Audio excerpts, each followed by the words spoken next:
और जो सुविधा से जो मिल जाती है उसका मूल्य नहीं होता, उसकी वैल्यू होती ही नहीं। मैं आपको 10 दिन बाद मिलूं तो आपकी वैल्यू हो जाएगी, दिन में 4 बार मिलूं तो मेरी वैल्यू होगी नहीं। ये फॉल्स प्रेस्टीज कहलाती है।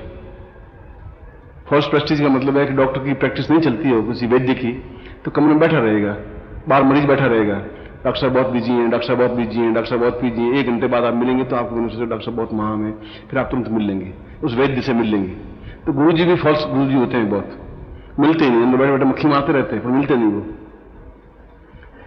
तो आप फॉल्स शिष्य नहीं बने, अपनी क्षमता के साथ इंतजार करें और पूर्ण क्षमता के साथ। जो सही होगा वो 2 टूक आके बोल जाएगा, वो आपको इंतजार नहीं करवाएगा, नहीं मिलना है नहीं मिलूंगा, मिलना है तो मिलूंगा, मन से आप फ्रॉड नहीं दूंगा, कह दूंगा ये काम आपसे नहीं हो सकता, तो मैं आपको ये साधना नहीं करवाता हूं तो मुझे विश्वास है कि साधना में सफलता मिलती है, क्योंकि मैंने इसका अनुभव किया है। मैंने मिठाई खाई है तो बता सकता हूं कि इसका स्वाद कैसा है, और आपको मिलेगी यदि आप सही तरीके से करेंगे। तो क्लास में 40 लड़के हैं, 30 लड़के पास होते हैं, 10 फेल हो जाते हैं। मास्टर वही, क्लास वही, क्यों 10 फेल होते हैं? क्योंकि पढ़ाई में ध्यान था ही नहीं, उसमें माइंड में कुछ और घूम रहा था कि मुझे वहां जाना है, डेटिंग है, टाइम दिया था मिला नहीं, जरा जी क्लास छोड़े तो जाऊं, वो फेल होता है। और पूरी निष्ठा के साथ कार्य करते हैं तो पास हो जाते हैं, फर्स्ट क्लास भी पास हो जाते हैं। जीवन में एक निष्ठा चाहिए, अपने ऊपर विश्वास चाहिए, कॉन्फिडेंस चाहिए, भगवान पे कॉन्फिडेंस हो, अपने गुरु पर कॉन्फिडेंस हो, वो रास्ता में बताएं और सही बताएं, गुरु भी सही हो जो सही रास्ता बताएं। ये गुरु की भी ड्यूटी है। अगर वो छल करता है, झूठ बोलता है, पाखंड करता है, तो गुरु नहीं है तुम्हारा।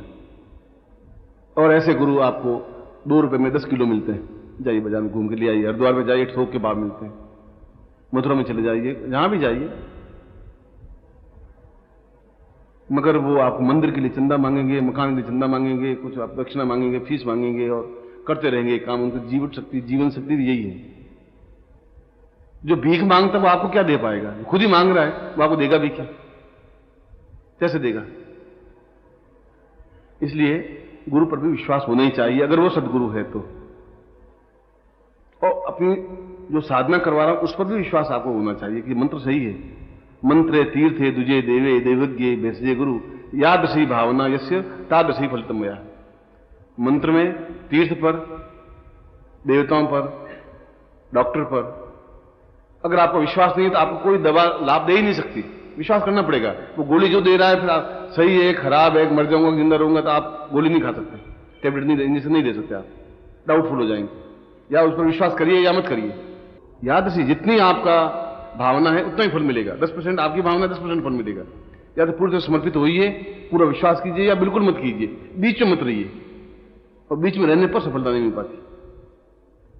इंडियन अमेरिका में क्या है कि या तो शिष्य बनेंगे ही नहीं, बनेंगे तो अपना सब कुछ लुटा देंगे, बस फकीर होकर के आपके सामने खड़े हो जाएंगे कि गुरु जी आप जाने।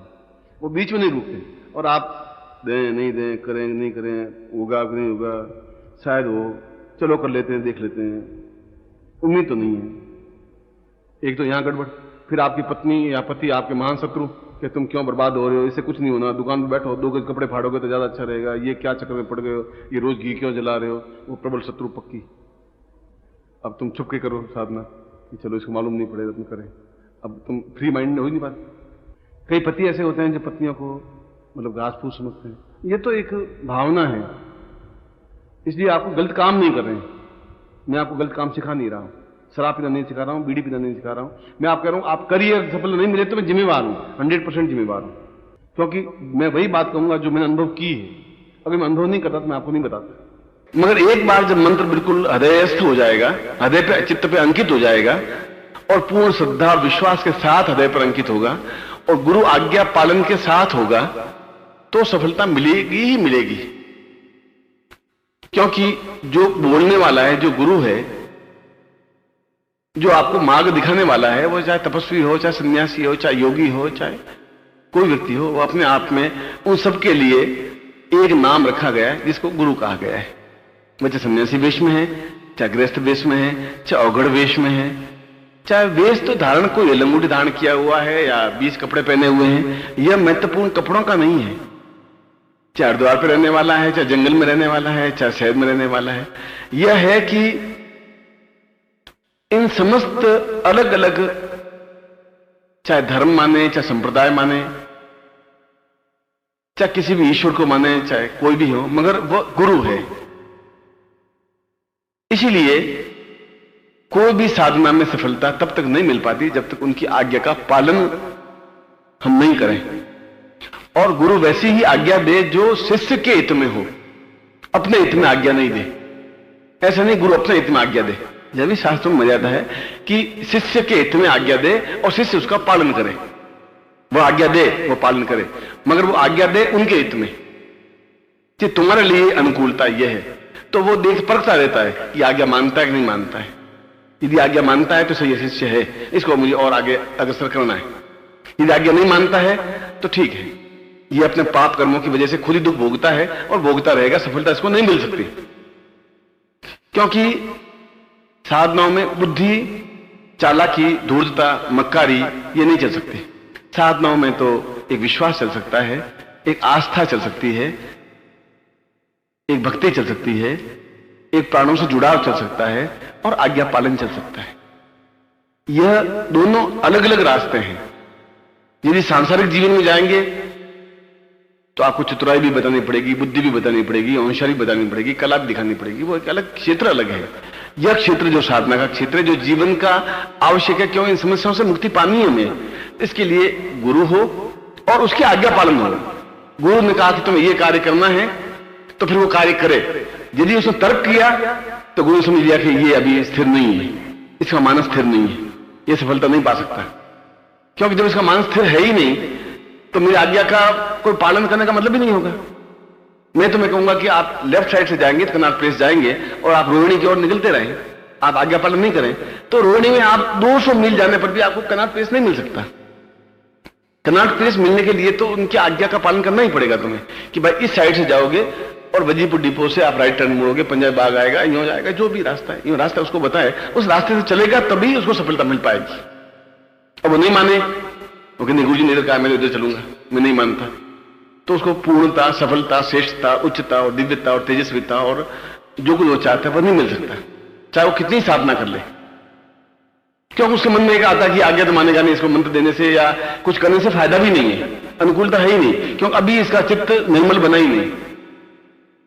अब इसके चित्त पर एक बुद्धि का एक आवरण है, बुद्धि का एक दबाव है तब बेकार कहना है इसको।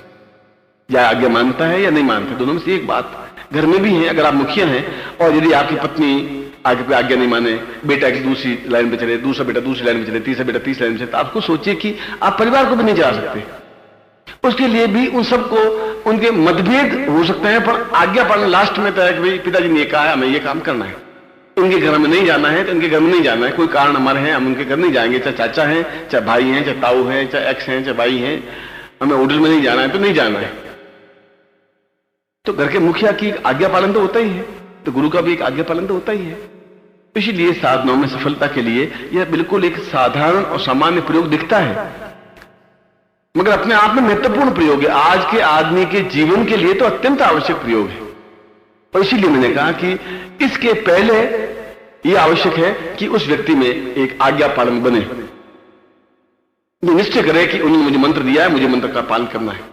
और जो मुझे कहा कि सुबह 4 बजे मंत्र जाप करना है, मुझे 4 बजे करना है। उन्होंने मुझे कहा 3 माला मंत्र जाप करनी, 3 माला मंत्र जाप करनी है मुझे, वो आज्ञा पालन करे। अब उसमें तर्क करे 3 माला 4 माला कर दूं तो क्या हो जाएगा, 2 माला करूंगा तो क्या इतना हो जाएगा, 25 माला कर दूंगा जल्दी सफलता मिल जाएगी। अब आपको सोचिए कि मैं तुम्हें कहूं कि रोज आपको 6 रोटी खानी चाहिए, बहुत है, आपको महीने की 6 या 18 180 रोटी एक साथ खा लूं तो क्या तकलीफ होगी गुरु जी? 180 रोटी खाती तो मतलब बहुत तकलीफ में आ जाओगे। अब तुम अपना तर्क करोगे नहीं 180 रोटी एक साथ खाते 29 दिन कौन अटैक करेगा, नहीं कर सकते तुम। इसीलिए एक लिमिट है कि वाइब्रेशन उतना ही मन पाएगा, उतना ही काम कर पाओगे जितना आप पचा सकोगे मंत्र को। मंत्रों को आपके शरीर में पचाने की शक्ति क्षमता आनी चाहिए, और वह भी तब मंत्र के साथ गुरु भी आपके शरीर में एक सन्निहित होते रहे, समाहित होते रहे, तो गुरु उतना ही समाहित हो पाएगा जितना आपके शरीर में ज्ञान और चेतना है। वह गुरु भाव लेता है कि इसमें ज्ञान और चेतना 5 माला की है, 21 माला की है, 3 माला की है, 1 माला की।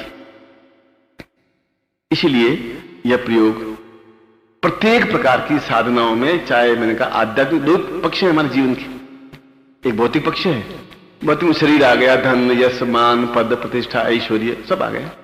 एक आध्यात्मिक पक्ष है जो शुद्धता, निर्मलता, चैतन्यता, पूर्णता, सफलता, ईश्वर दर्शन, कुंडली जागरण, सहस्रार जागरण और ब्रह्म में साक्षात्कार होना और लीन हो जाना, ये एक पक्ष हो गया। और दोनों ही जीवन में आवश्यक है, उससे मुझे शांति मिलती है, इससे समाज में यश मिलता है।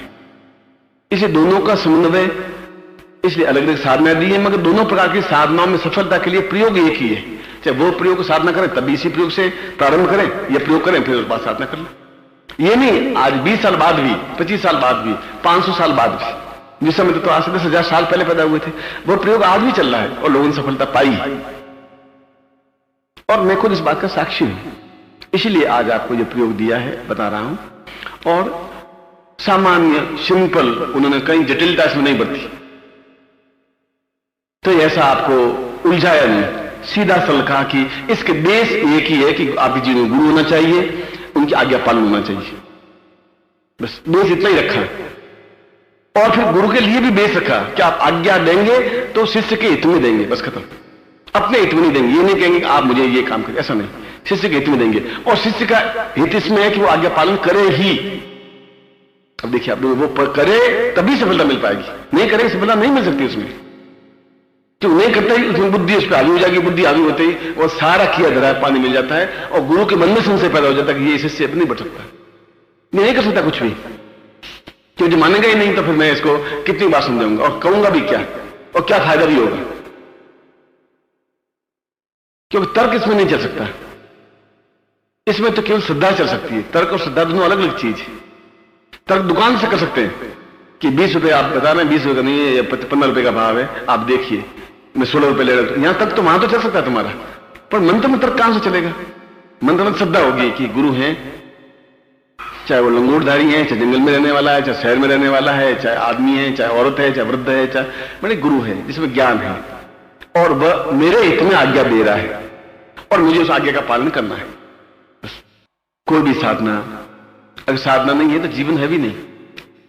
अब मेरे जीवन में साधना नहीं है तो जीवन नहीं है। बस साधना फोर्स नहीं हो सकती, जबरदस्ती बैल को मार करके मैं यहां से मैसूर तक नहीं ले जा सकता बैल को एक रात में, लकड़ी के घोंचे लगा के नहीं ले जा सकता, उसकी एक रफ्तार है, एक लिमिट है। आपके माला मंत्र जाप करने की लिमिट है, मुझे मालूम है कि आप 5 माला के ज्यादा आप उसको झेले कर लीजिए, 21 माला कर लीजिए, 500 माला कर लीजिए, मगर वो बाकी बेकार जाएगी। शरीर तो झेलेगा उतना ही भाई कि 8 रोटी झेलेगी, 20 रोटी खा लेंगे अजीर्ण होगा, दूसरे दिन आप तकलीफ पाएंगे, खा के पड़े रहेंगे। 2 रोटी खा लिए तो कमजोर हो जाएंगे। इसलिए गुरु इस बात को देखता है, आज्ञा देता है, और ये भी देखता है क्या पालन कर रहा है। इसलिए आज का दिन इस साधना की दृष्टि से एक महत्वपूर्ण दिवस है, और आपके जीवन में गुरु हो, आपके जीवन में श्रद्धा हो, और आपके जीवन में आज्ञा पालन हो, जो आपके लिए हितकर है, जो आपके लिए श्रेष्ठकर है, और आप साधना में सफलता पाएं, ऐसा मैं आपको आशीर्वाद देता हूं और आपकी कल्याण कामना करता हूं। एक प्रश्न मन में शंका आ सकती है कि हर बार इस माला को क्या करें। ये माला मंत्र सिद्ध करके रखते हैं, इसलिए कि उस काल में ये माला आपके लिए सीधी इफेक्टेड होगी। भोजन बनाने के लिए केवल आपके लिए अग्नि ही इफेक्टेड हो सकती है। नीचे आप पानी का लोटा भर के रख दें तो रोटी नहीं पक सकती, क्योंकि उसके लिए अग्नि की दाहकता जरूरी है। तो प्रत्येक के लिए अलग अलग मंत्र जब से की हुई माला ही इफेक्टेड हो पाएगी। इसलिए मैंने कहा कि जब ये साधना करें तब इस माला को पहने, उसके बाद इस माला को आप विसर्जित कर दें। और विसर्जित करना जरूरी है। विसर्जन करने का मतलब है कि हम उस देवता तक अपनी बात पहुंचा देते हैं। मैं टेलीफोन करना जरूरी है कि मैं टेलीफोन के माध्यम से अपने मित्र से बात कर लूं। अब उसके लिए वह जो एक विधि है टेलीफोन की, कि ये नंबर घुमाना, ये कोड लगाना, ये जरूरी है।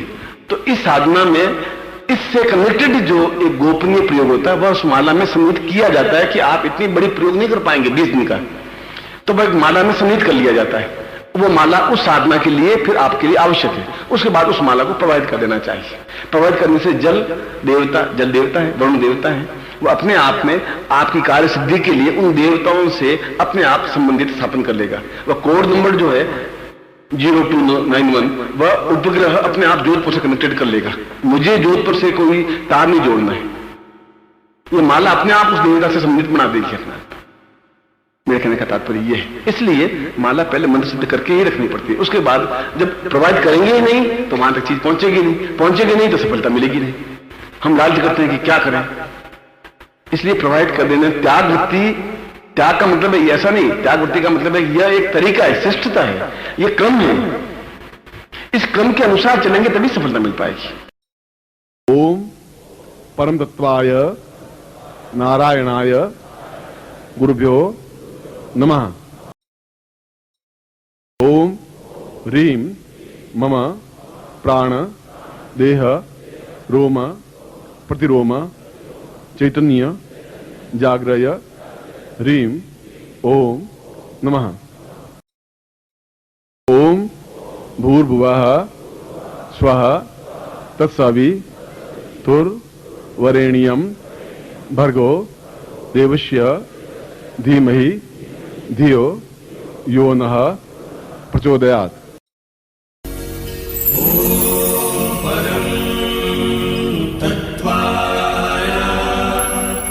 नारायणाय